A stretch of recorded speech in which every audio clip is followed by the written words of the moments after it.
This is London, morning, Victoria Station.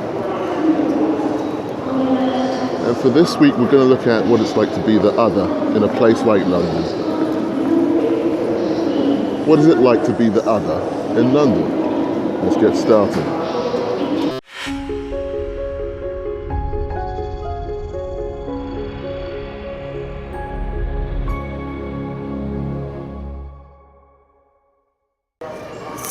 Okay. I'm just waiting to get my train in London. It's one of those odd moments where everything comes to a standstill.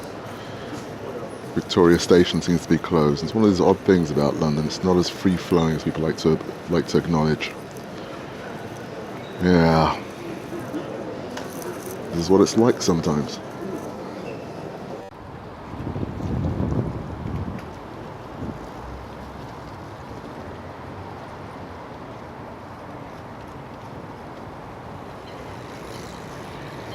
So I'm filming something from London this time. I thought I'd do something a little bit different now.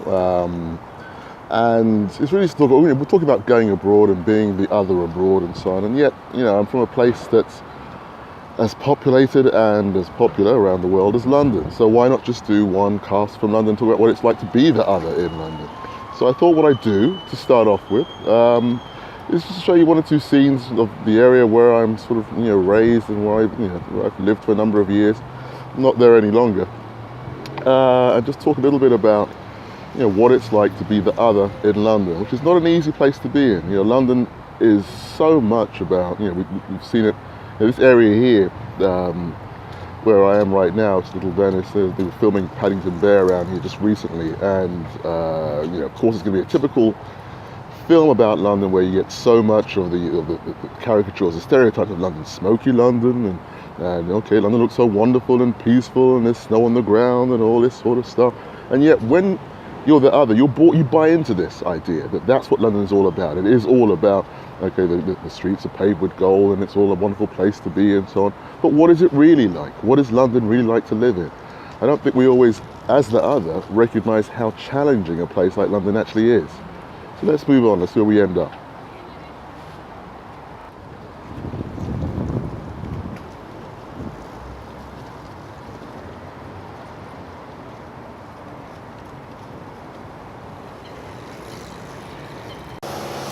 Alright, scene 2, take 2.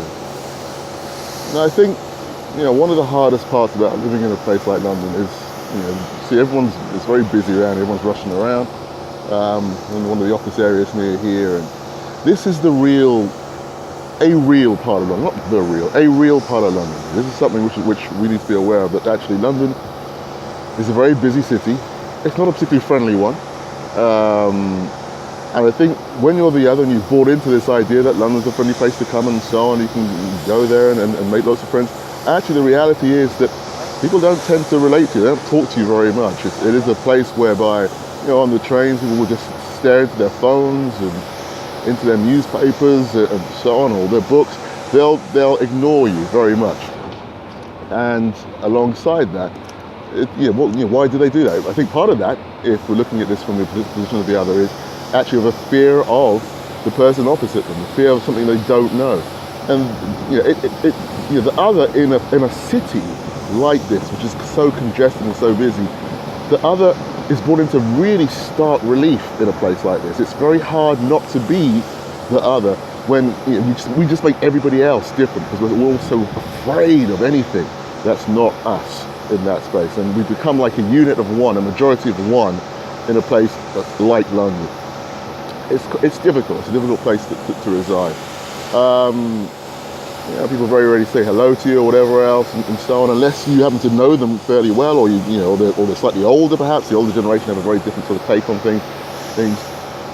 But it's a difficult place. And yet you have certain areas of London where, you get certain areas where there is a bit of a community still left in a place like London. This is an image here of Harlesden, where I'll happily admit this is where I used to live at one point, Harlesden High Road. And actually, it was some of the happiest years of my life when I was living there, where people actually got to know you. They actually were really interested in who you were a lot of the time. Yeah, it had its ups and downsides. It could be a bit more lively than you needed it to be. But actually, it was a lot more community-based than living somewhere where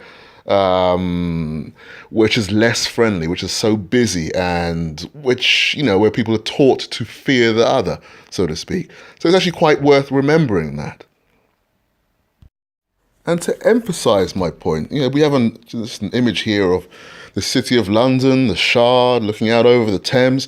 These are the sort of images which are sold to us on such a regular basis. This is what London is supposed to be all about, and people are supposed to want to come here because it's such a desirable city to live in, which it is if you have the money to survive here, and if you're part of the said majority, the subject, if you like. If you're not, then actually you don't get to live in places like this. You don't get to exist in a place as beautiful and as desirable as that. In fact, in some ways, you end up in other areas of London which are more congested, which are more marginalised. Put it that way. I don't even like that word so much, but this is what sort of happens. I've got an image here of the Grenfell Tower, for example, which I'm going to put up on the screen. The horrible incidents which happened just recently. It's about 6 months ago in West London. And, these are people who have lived in central London for a number of years, who form communities around there, but they're not necessarily seen as part of the London skyline. It's not as if you're going to see them in films like Paddington Bear or whatever else. No, what you'll see is a very different vision of London. In fact, if their tower was to appear, it'd probably be airwashed out in some way. So as beautiful as London can be, as wonderful as a place as it can be when it puts its mind to it, it's also a very difficult place to live.